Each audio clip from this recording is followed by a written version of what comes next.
Jesus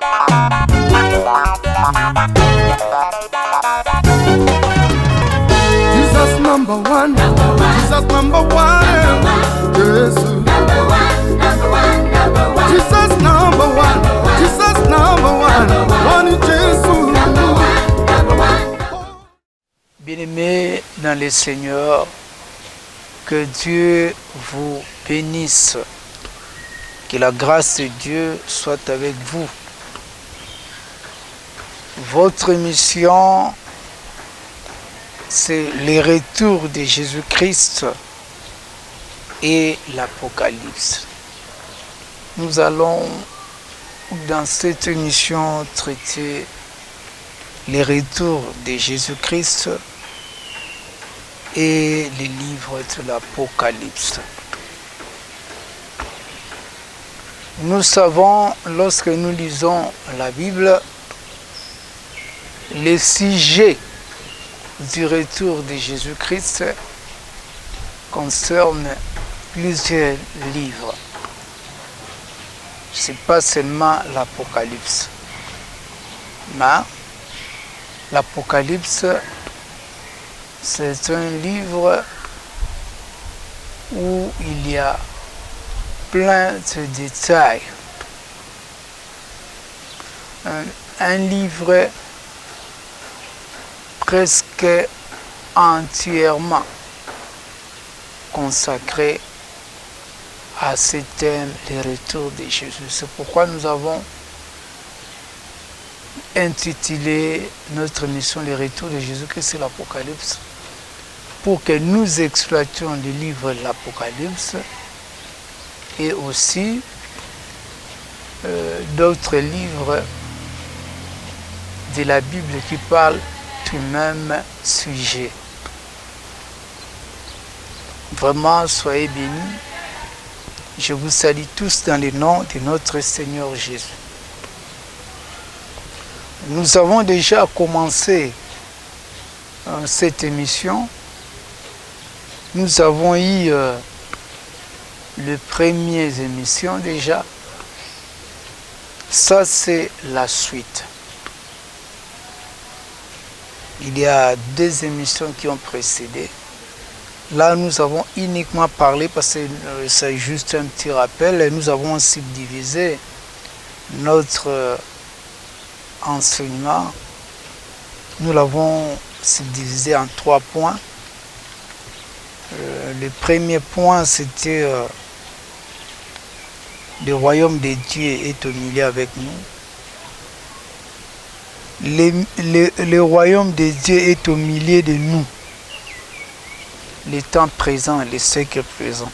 Parce que nous avons subdivisé en 3 temps. Le premier temps, le deuxième temps et puis le troisième temps. Le premier temps, c'est le royaume de Dieu est au milieu de vous, le premier siècle, le siècle actuel. Et par contre, la seconde partie ou le second temps, c'est le retour de Jésus-Christ et le millénium. Et puis, il y aura le troisième temps qui est les temps éternels. Aujourd'hui, nous voulons parler du deuxième temps, le retour de Jésus-Christ, le millénium. Alors, en parlant de Jésus-Christ de Nazareth, outre les livres de l'Apocalypse, nous avons quelques textes, il y en a plusieurs, mais nous avons retenu que quelques textes de la Bible où vous pouvez faire référence, où nous, pendant que nous sommes en train d'enseigner, nous ferons référence. On va les citer rapidement. Matthieu 24, Luc 17, versets 20 à 37, Luc 21, 5, 38, Marc 13, Matthieu 10, versets 16 à 42, 1 Corinthiens, chapitre 6, versets 2 à 3, 1 Corinthiens 15, versets 12 à 58. 1 Thessaloniciens 4, versets 13 à 18. 1 Thessaloniciens 5, versets 1 à 11. 2 Thessaloniciens 2, versets 1 à 22. 2 Timothée 4, versets 1 à 4. 1 Timothée 4, versets 1 à 3. 2 Timothée 3, versets 1 à 9. Zacharie 14 et 12. Apocalypse 6 à 20. Donc vous voyez que déjà quand nous partons de l'Apocalypse 6 à 20, vous voyez que ces livres couvrent pratiquement ce thème, les retours de Jésus-Christ. C'est pourquoi nous avons intitulé cette émission les retours de Jésus-Christ et l'Apocalypse. Daniel 7, verset. Daniel chapitre 7, chapitre 8, chapitre 9, des versets 20 à 27, les chapitres 11 et chapitre 12, les versets 2 et puis les versets 27 à 45, Ésaïe 60 à 66, c'est-à-dire à partir du chapitre 60 jusqu'au chapitre 66, Joël 2 et 3. Bien-aimés, ce sont l'essentiel ou les quelques textes de la Bible qui vont nous aider à exploiter, à enrichir cet enseignement, les retours de Jésus-Christ de Nazareth. Bien-aimés dans le Seigneur, cette partie, les retours de Jésus-Christ,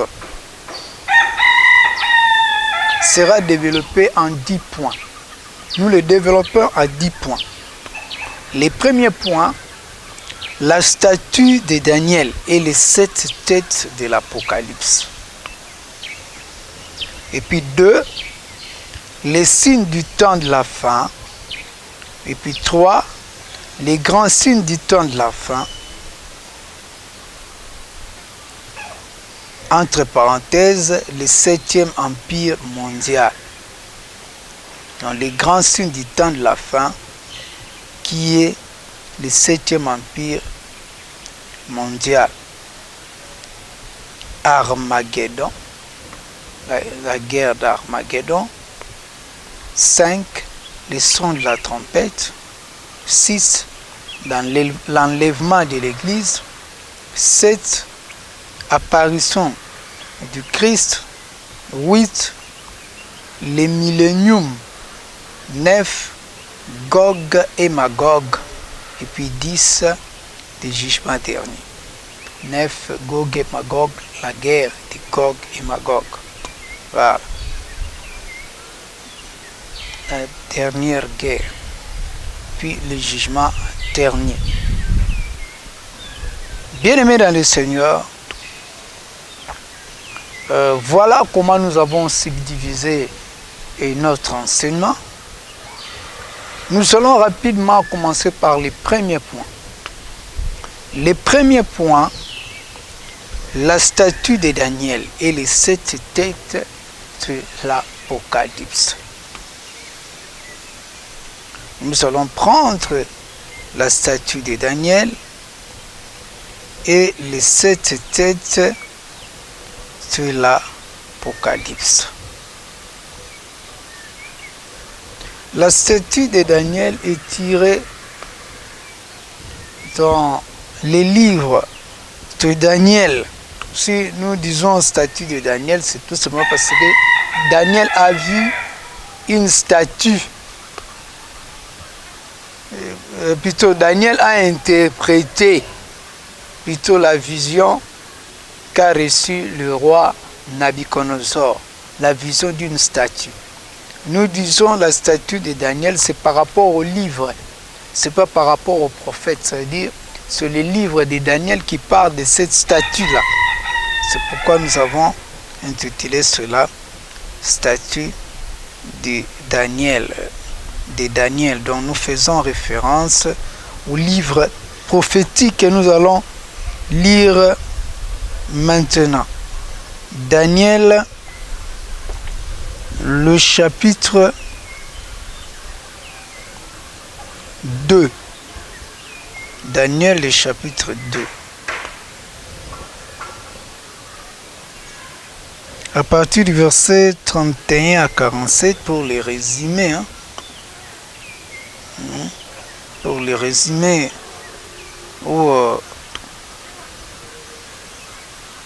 comme c'est un enseignement,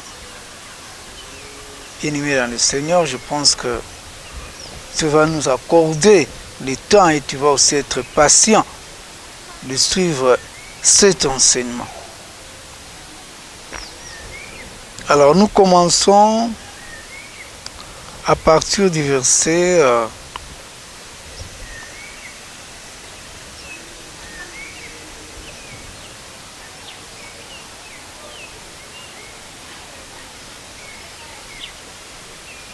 à partir du verset 29, où Daniel, ou bien commençons à partir du verset 28 pour une bonne compréhension. Mais il y a dans les cieux un Dieu qui révèle les secrets et qui a fait connaître au roi Nabuchodonosor ce qui arrivera dans la suite des temps. Voici ton songe et les visions que tu as eues sur ta couche. Bien-aimé dans le Seigneur, on dit à Daniel, le Seigneur a révélé à Daniel les choses qui vont arriver. C'est-à-dire le roi Nabuchodonosor a eu une vision. Et cette vision renfermait l'explication sur les événements qui vont venir, qui vont succéder. C'était en fait une vision prophétique. Maintenant on lit le verset 29. Sur ta couche, ô roi, il est monté des pensées touchant ce qui sera après ces temps-ci. Et celui qui révèle les secrets t'a fait connaître ce qui arrivera. C'est-à-dire on parle des choses à venir, des choses qui vont venir. C'est prophétique. Lisons. Si ce secret m'a été révélé, ce n'est point qu'il y ait en moi une sagesse supérieure à celle de tous les vivants, mais c'est afin que l'explication soit donnée au roi et que tu connaisses les pensées de ton cœur. Ô roi, tu regardais et tu voyais une statue. Cette statue était immense et d'une splendeur extraordinaire. Elle était debout devant toi et son aspect était terrible. La tête de cette statue était d'or pur, sa poitrine et ses bras étaient d'argent, son ventre et ses cuisses étaient d'airain, ses jambes de fer, ses pieds en partie de fer et en partie d'argile. Tu regardais lorsqu'une pierre se détacha sans le secours d'aucune main, frappa les pieds de fer et d'argile de la statue et les mit en pièces. Alors les fers, l'argile, l'airain, l'argent et l'or furent brisés ensemble et devinrent comme la balle qui s'échappe d'une aire en été. Les vents les emportant et nulle trace n'en fut retrouvée, mais la pierre qui avait été frappée la pierre qui avait frappé la statue devint une grande montagne et remplit toute la terre. Voilà le songe. Nous en donnerons l'explication devant toi. Ô roi, tu es le roi du roi, car le Dieu des cieux t'a donné l'empire, la puissance, la force et la gloire. Il a remis entre tes mains, en quelques lieux où ils habitent, les enfants des hommes, les bêtes des champs et les oiseaux du ciel. Et il t'a fait dominer sur eux tous. C'est toi qui es la tête d'or. Après toi, il s'élèvera un autre royaume moindre que le tien. Puis un troisième royaume qui sera des reins, qui dominera sur toute la terre.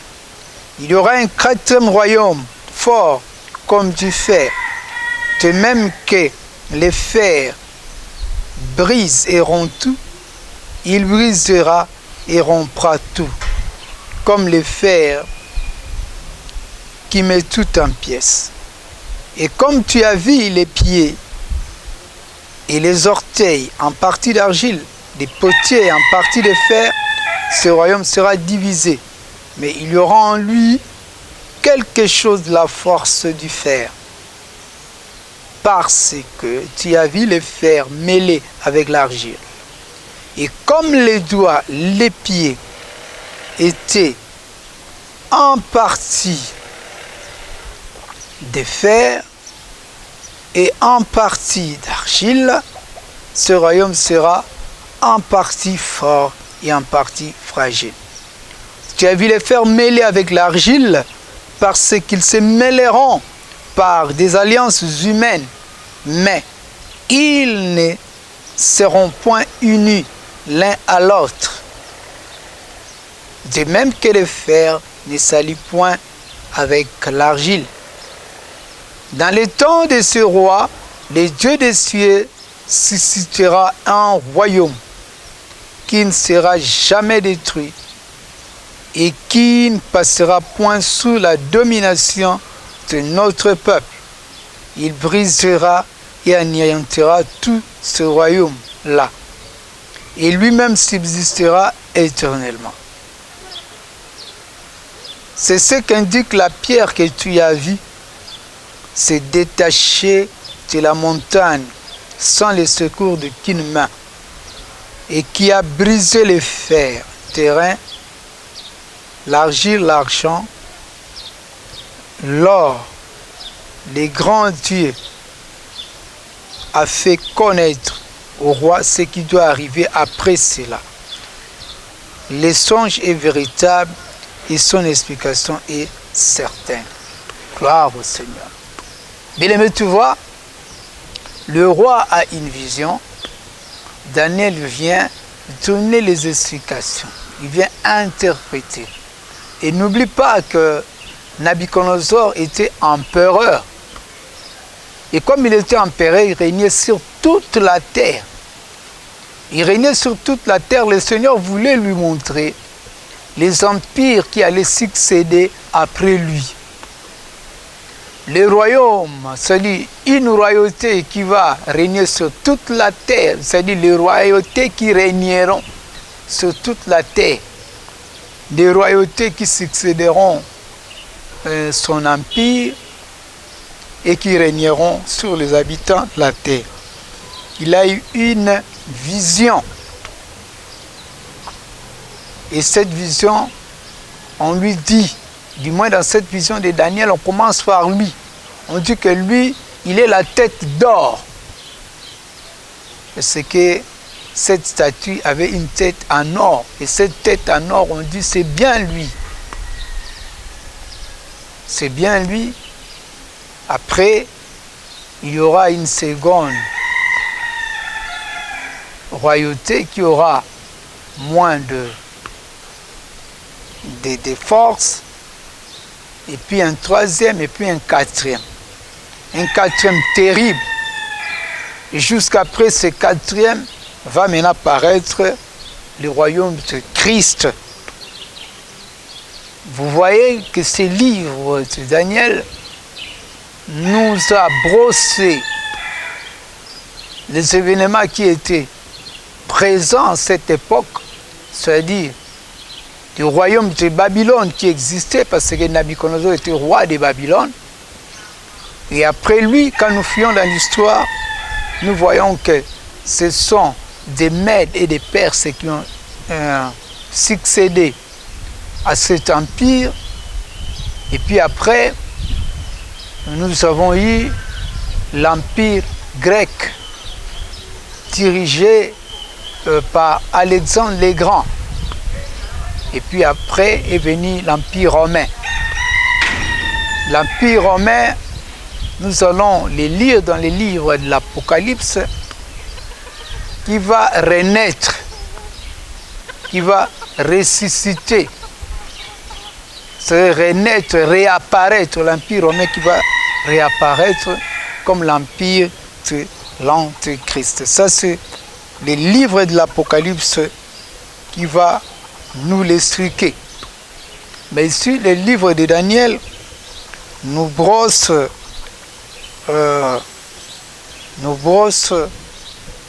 les empires à partir de l'empire babylonien jusqu'à l'empire, jusqu'au retour de notre Seigneur Jésus. Parce que juste après l'empire de l'Antéchrist, parce que n'oublie pas que les empereurs sont des rois de rois.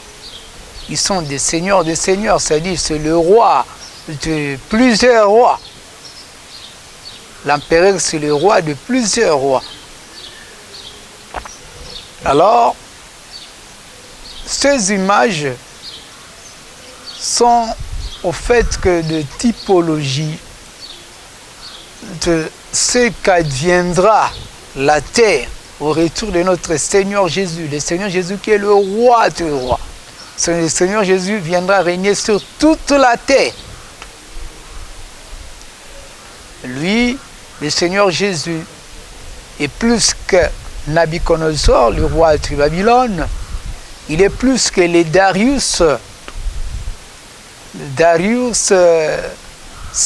Cyrus, tous ces empereurs qui ont régné sur les Mèdes et les Perses.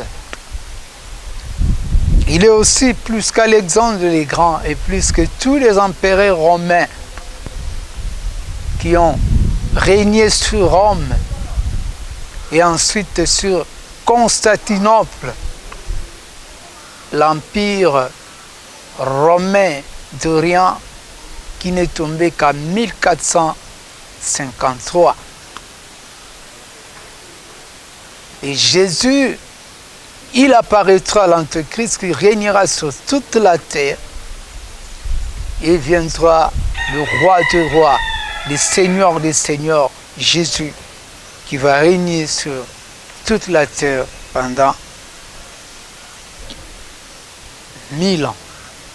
Et bien aimé dans le Seigneur, nous allons encore lire dans les livres de Daniel, le chapitre 7.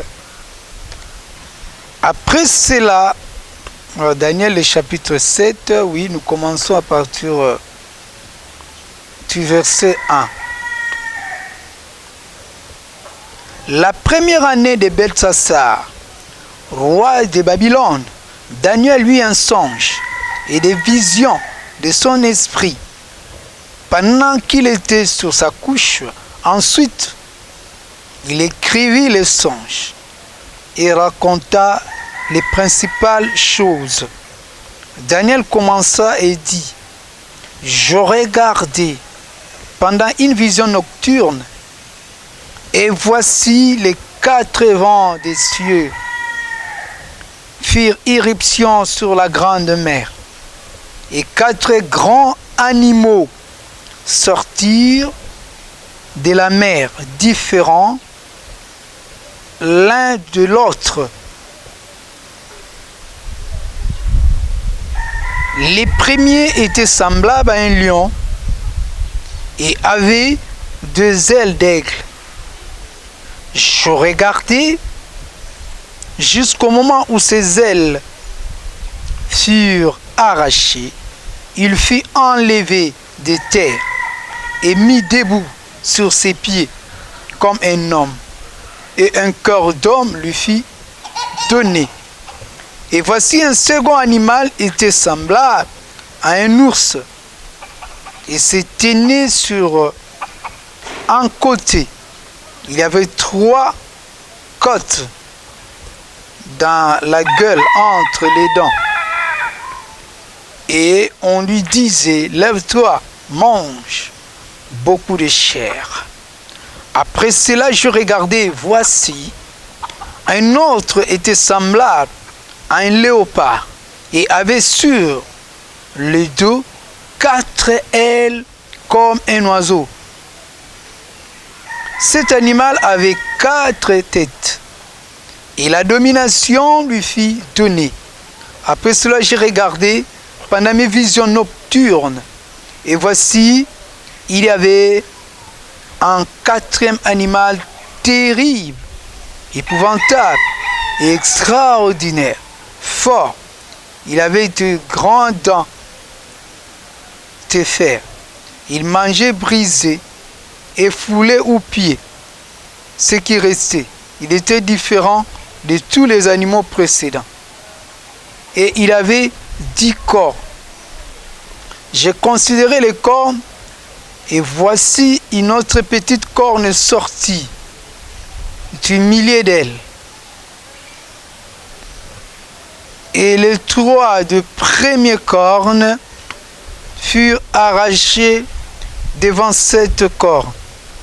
Et voici, elle avait les yeux comme les yeux d'homme et une bouche qui parlait avec arrogance. Je regardais pendant que l'on plaçait des trônes et l'ancien des jours s'assit. Son vêtement était blanc comme la neige et les cheveux de sa tête étaient comme de la laine pure. Son trône était comme des flammes de feu et les roues comme un feu ardent. Un fleuve de feu coulait, sortait de devant lui. 1000 milliers le servaient et 10 000 millions se tenaient à sa présence. Les juges s'assirent et les livres furent ouverts. J'ai regardé alors à cause des paroles arrogantes et prononcées. La corne, et tandis que je regardais, l'animal fit tirer, son corps fut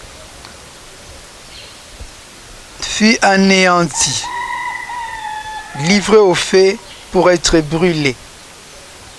Les autres animaux furent dépouillés de leur puissance, mais une prolongation de vie leur fut accordée jusqu'à un certain temps. J'ai regardé pendant mes visions nocturnes et voici sur les nuées des cieux arriva quelqu'un de semblable à un fils de l'homme. Il s'avança vers l'ancien des jours et on les fit approcher de lui. On lui donna la domination, la gloire et le règne et toutes les paroles et tout le peuple, les nations et les hommes de toutes langues les servirent. Sa domination est une domination éternelle qui ne passera point et son règne ne sera jamais détruit. Moi, Daniel, j'eus l'esprit troublé au-dedans de moi et les visions de ma tête m'effrayaient. Je m'approchai de l'un de ceux qui étaient là et je lui demandai ce qu'il y avait de vrai dans toutes ces choses. Il me dit et m'en donna l'explication. Des 4 grands animaux, ce sont 4 rois qui s'élèveront de la terre. Mais les saints des très hauts recevront le royaume et ils posséderont le royaume éternellement, d'éternité en éternité. Ensuite, je désirais savoir la vérité sur le 4e animal qui était différent de tous les autres. entièrement terrible, qui avait des dents de fer et des ongles d'airain, qui mangeait, brisait, foulait aux pieds ce qui restait. Et sur les 10 cornes qu'il avait à la tête, et sur l'autre qui était sorti, et devant laquelle 3 étaient tombés, sur cette corne qui avait des yeux, une bouche, parlant avec arrogance, et une plus grande apparence que les autres.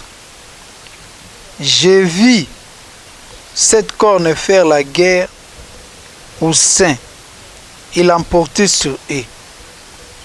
Lorsqu'au moment où l'Ancien des jours vint donner droit aux saints du Très-Haut, et le temps arriva où les saints furent en possession du royaume. Je reprends ici. Je vis cette corne faire la guerre aux saints et l'emporter sur eux, jusqu'au moment où l'Ancien de jour vint donner droit aux saints du Très-Haut, et le temps arriva où les saints firent en possession du royaume. Il me parla ainsi des 4e animal, c'est un 4e royaume qui existera sur la terre, différent de tous les royaumes, et qui dévorera toute la terre, la foulera et la brisera. Les 10 cornes, ce sont 10 rois qui s'élèveront de ce royaume. Et notre s'élèvera après eux, et il sera différent des premiers. Et il abaissera 3. Il prononcera des paroles contre les Très-Hauts. Il opprimera les saints du Très-Haut, et il espérera changer le temps et la loi. Et les saints seront livrés entre ses mains pendant un temps de temps et la moitié du temps. Puis viendra le jugement, et on lui ôtera la domination, qui sera détruite et anéantie pour jamais. Les règnes, la domination et la grandeur de tous les royaumes qui sont sous les cieux seront donnés au peuple des saints du Très-Haut, du Très-Haut.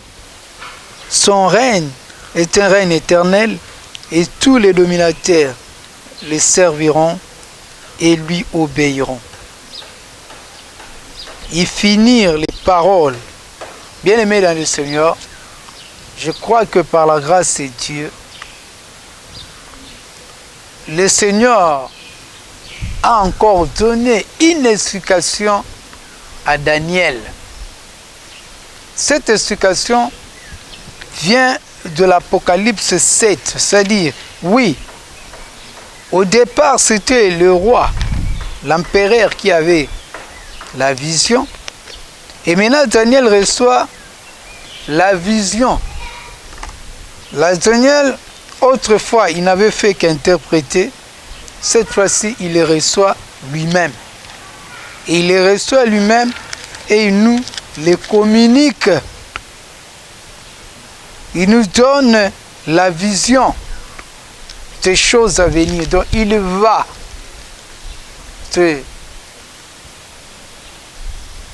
de l'empire babylonien jusqu'au retour de notre Seigneur Jésus-Christ de Nazareth. Daniel a donné des explications, nous avons fait des lectures et nous allons commenter là-dessus.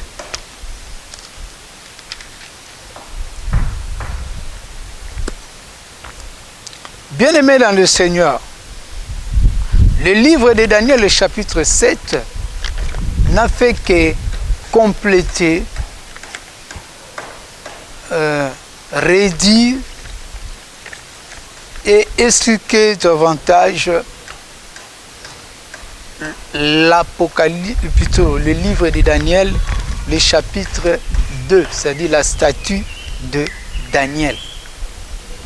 Ici, ce n'est pas cette statue du livre de Daniel, ici plutôt c'est la vision des 4 grands animaux. Maintenant, bien-aimés, nous allons, par la grâce de Dieu, avancer en prenant un autre livre. Tu ne peux pas te fatiguer lorsque nous faisons la lecture. Bien au contraire, ça t'aide à puiser dans la parole de Dieu ce que nous sommes en train d'annoncer pour que tu ne penses pas que c'est de notre propre chef que nous sommes en train d'expliquer ces choses. Prenons Apocalypse, le chapitre 17, les versets 9 à 14. Apocalypse, le chapitre 17. À partir du verset 9. Nous lisons rapidement. C'est ici qu'il faut une intelligence éclairée par la sagesse. Les 7 têtes sont 7 montagnes sur lesquelles siège la femme. Mais elles représentent aussi 7 rois. 5 d'entre eux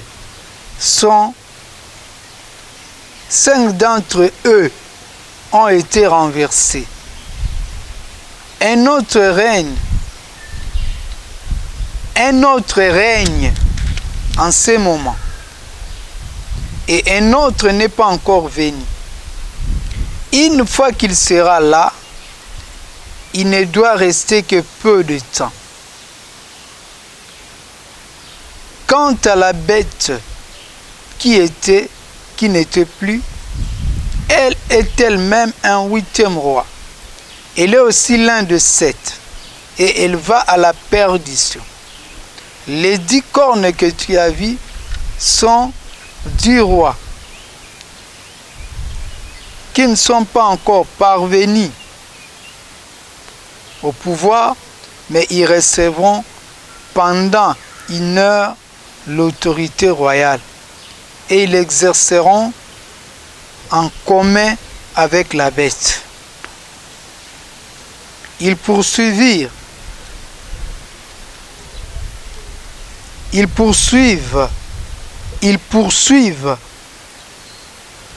un même but et mettent leur puissance et leur autorité au service de la bête. Ils feront la guerre à l'agneau, mais celui-ci le vaincra, car il est le Seigneur des seigneurs et le roi des rois. Les siens, ceux qu'il a appelés et élus, ceux qui lui sont fidèles, vaincront avec lui. L'ange me dit ensuite, les eaux que tu as vues, là où est assise la prostituée, représentent des peuples, des foules, des nations et des langues. Mais les 10 cornes que tu as vues ainsi que la bête prendront la prostituée en haine. Elles la dépouilleront de tout ce qu'elle a et la laisseront nue.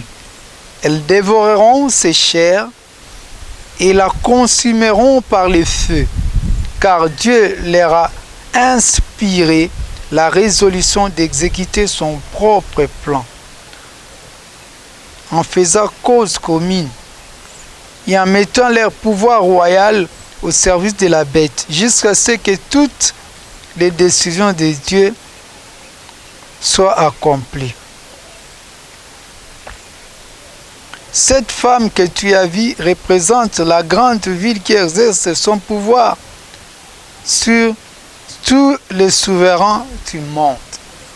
Et vous voyez, lorsque nous parlons de rois, de cet empire, nous parlons des empires qui ont eu le pouvoir sur tous les souverains du monde. C'est-à-dire les empires ne sont pas pris au hasard. ce sont plutôt les empires qui ont dominé. C'est pourquoi dans le verset 10 déjà, on nous dit que 5 d'entre eux ont été renversés. Et un autre règne en ce moment. Et un autre n'est pas encore venu. Lorsqu'on écrivait les livres de l'Apocalypse, c'était sous l'Empire romain. Donc l'Empire romain, en ce qui concerne les 7 empires cités ici, l'Empire romain était le 6e. Il était le 6e. Alors, s'il faut maintenant les comparer avec les livres de Daniel, parce que le livre de Daniel a parlé des 4 animaux, le livre de Daniel, dans le statut de Daniel, il a parlé des 4 parties de la statue, 4 parties qui représentaient 4 royaumes, 4 empires.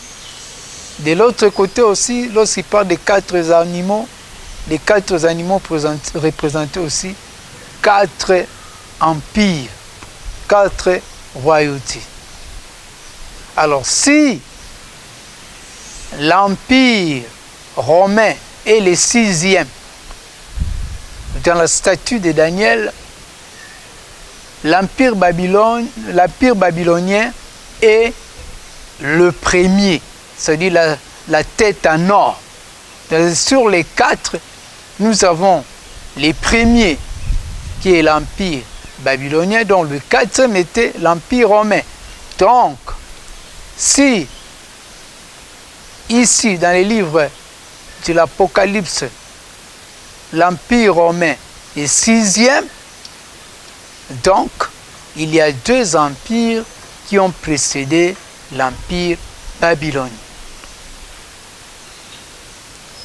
Alors maintenant, on va voir dans l'histoire quels sont les empires qui ont précédé l'empire babylonien, qui ont eu autorité sur les nations de la terre.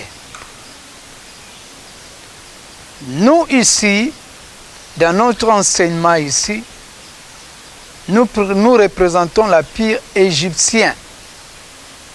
L'Égypte qui a régné sur toute la terre.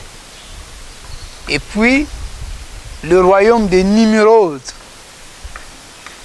Nimrod, qui, par son royaume, ils ont fini par construire la tour de Babel, et Dieu les a dispersés. Mais par contre, d'autres commencent par l'empire égyptien, ils vont citer l'empire assyrien, et puis viennent les Babyloniens. Mais nous commençons par l'empire de Nimrod et l'empire égyptien, et puis après les Babyloniens. Pourquoi nous ne prenons pas l'empire assyrien? Parce que nous ne voyons pas sa domination être totalitaire comme les 2 précédents que je viens de citer. L'Égypte déjà, à son temps, on dit qu'il y avait une famine sur toute la terre et les gens venaient acheter en Égypte. Donc l'Égypte régnait, il était totalitaire, il avait le pouvoir sur les nations. Dans la Bible, donne des explications. Et nous prenons Nimrod. Pourquoi? Parce qu'à cette époque, les habitants de la terre vivaient tous ensemble. Et Nimrod régnait sur tout ce peuple-là.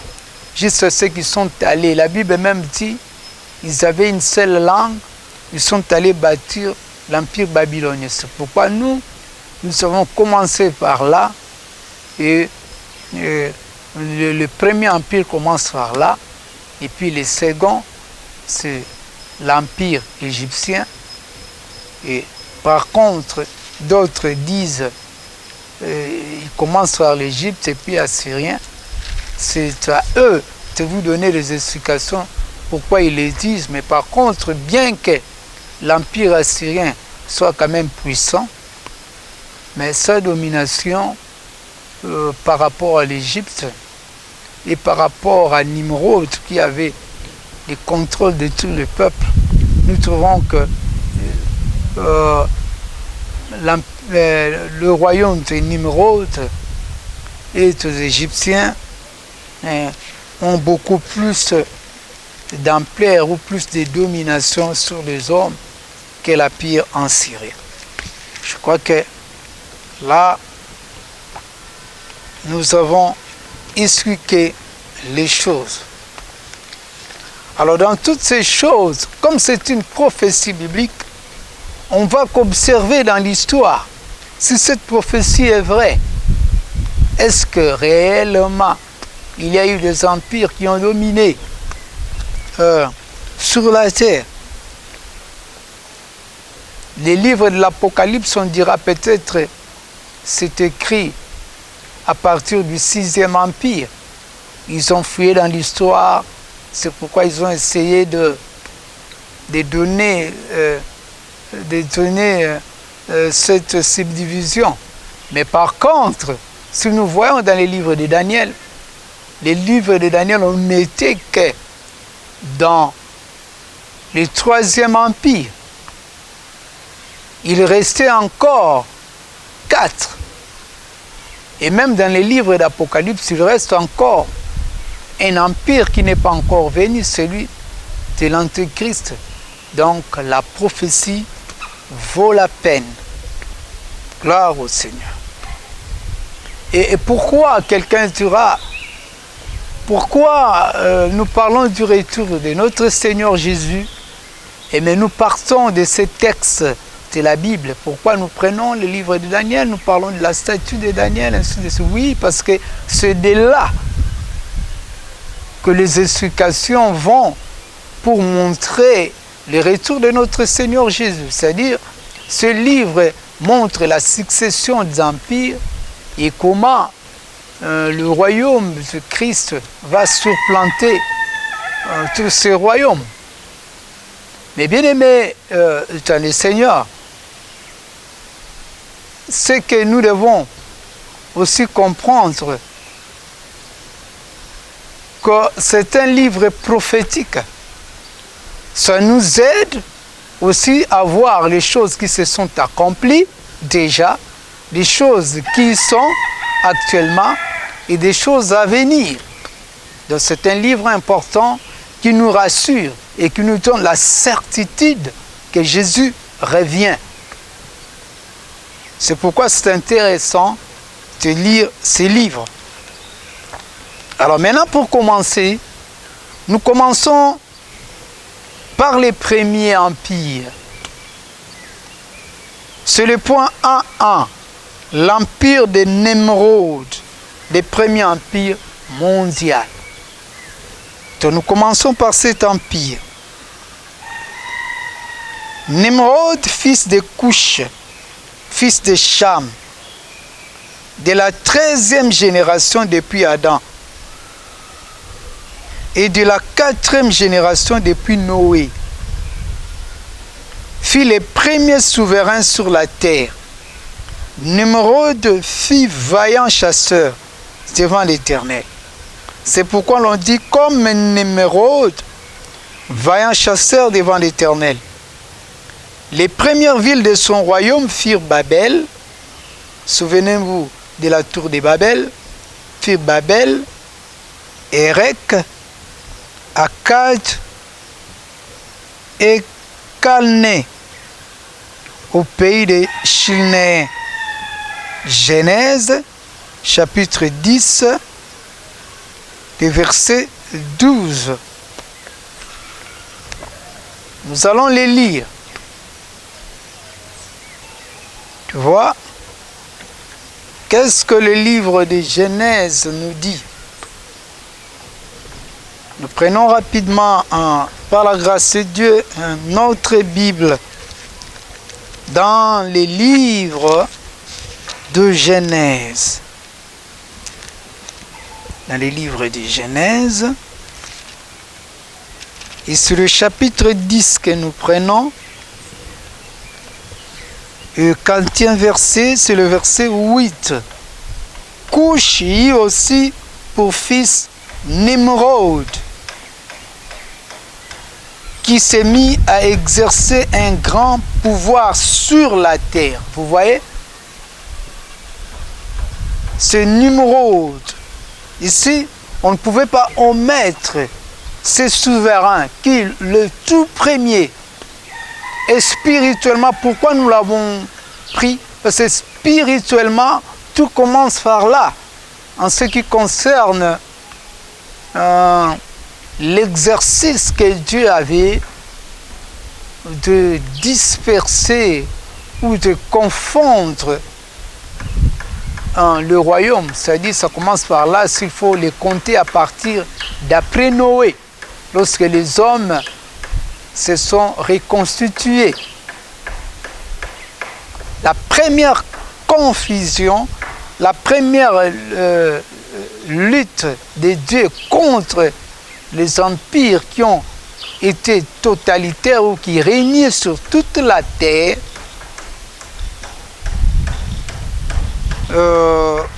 la lutte de Dieu a commencé par ce royaume. Ça, nous avons exclu la période d'avant Noé. Parce que la période d'avant Noé, tout se clôture par les déluges. Ici, la prophétie commence après les déluges. Cushi aussi pour fils Nimrod, qui s'est mis à exercer un grand pouvoir sur la terre. C'était un redoutable chasseur devant l'Éternel.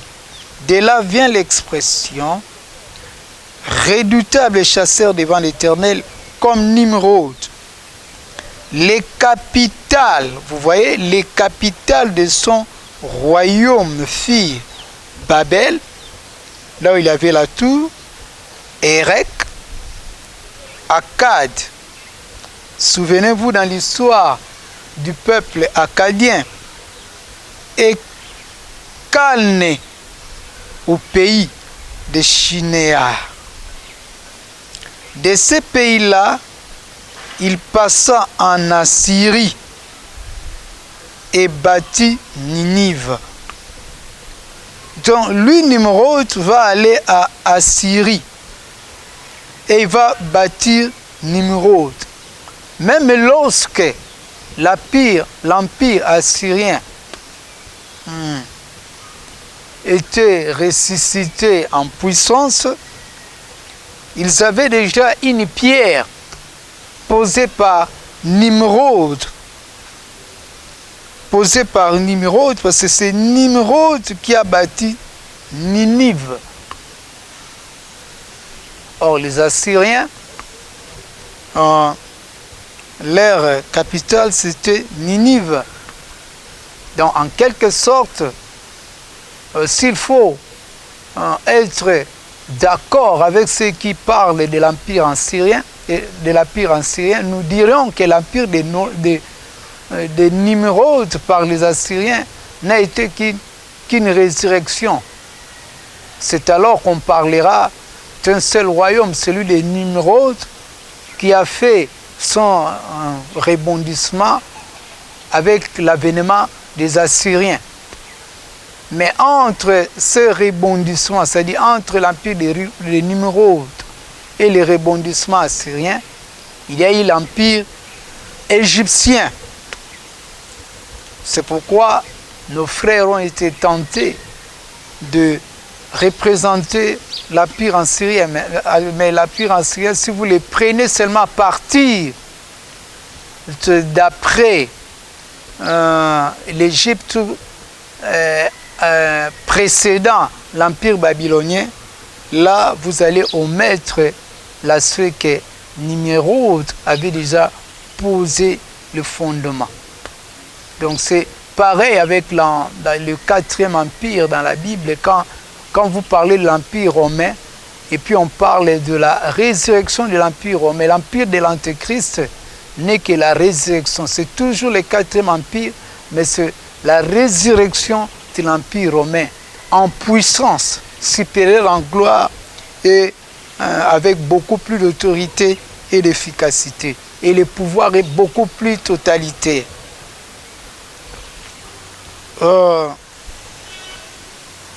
Nous citons « Et bâtit Ninive, Rehoboth, Ir, Caleb et Ressin, la grande cité entre Ninive et Cala. » C'est-à-dire, on reprend le verset 11. De ces pays-là, il passa en Assyrie et bâtit Ninive, Rehoboth, Ir, Cala et Ressin, la grande cité entre Ninive et Cala.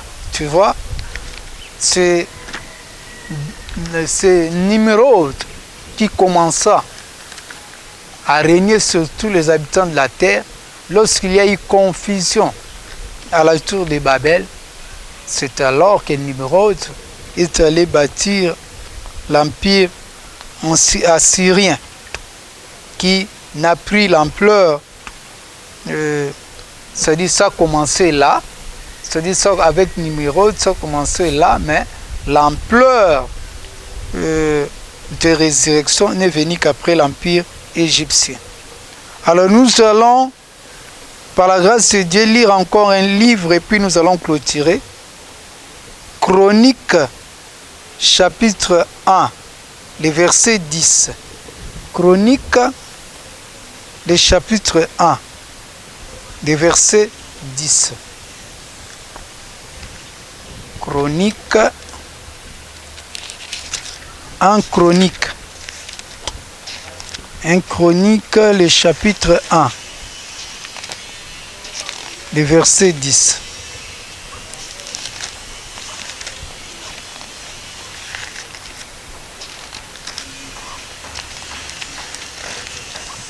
Un Chronique, le chapitre 1, le verset 10.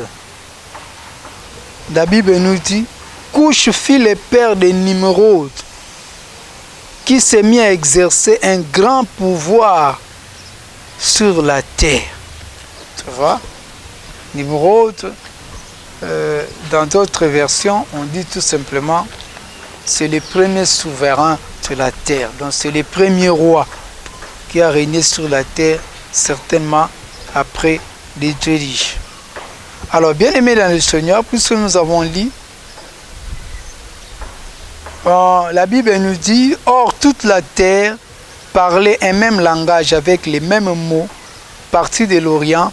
Ils trouvèrent une vallée au pays des Shinéaires et ils y habitèrent. Ça c'est Genèse 11, les versets 1 à 2. Tous les habitants de la terre avaient une seule histoire. La notion de l'Éternel était encore dans les esprits, car il disait, comme un émeraude, vaillant chasseur aux yeux de l'Éternel. Cet homme vaillant à la chasse devait soumettre les premiers empires mondiaux. Dans les pays des Chinéens, c'est là qu'ils habitaient tous, sous la conduite de Nimrod, les premiers souverains sur la terre tout entière. Son empire est la première tête de l'Apocalypse. Apocalypse 17, versets 7 à 10. Bien-aimés dans le Seigneur, voilà le royaume de Nimrod que nous avons présenté. Et nous avons parlé de la fin de son empire prochainement. La fin de son empire, on peut lire rapidement et puis on reviendra prochainement. Fin de son empire, Genèse 11, versets 5 à 9. L'Éternel descend pour voir la ville et la tour que bâtissaient les fils des hommes. L'Éternel dit, voilà un seul peuple. Ils parlent tous ces mêmes langues. Et voilà ce qu'ils ont entrepris de faire. Maintenant, il n'y aura plus d'obstacles. Et ce qu'ils auraient décidé de faire, allons, descendons, et là confondons leur langage, afin qu'ils n'entendent plus le langage les uns des autres.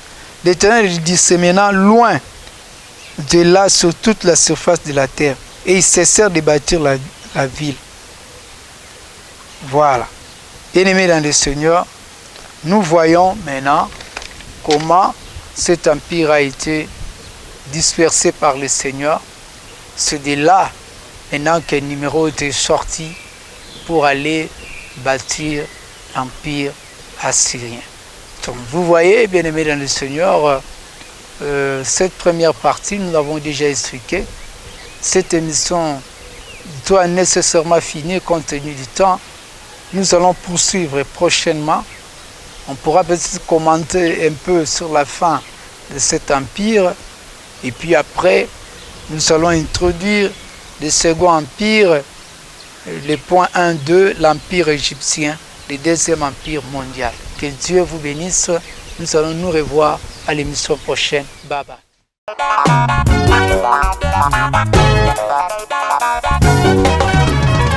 Jesus number one. Jesus number one.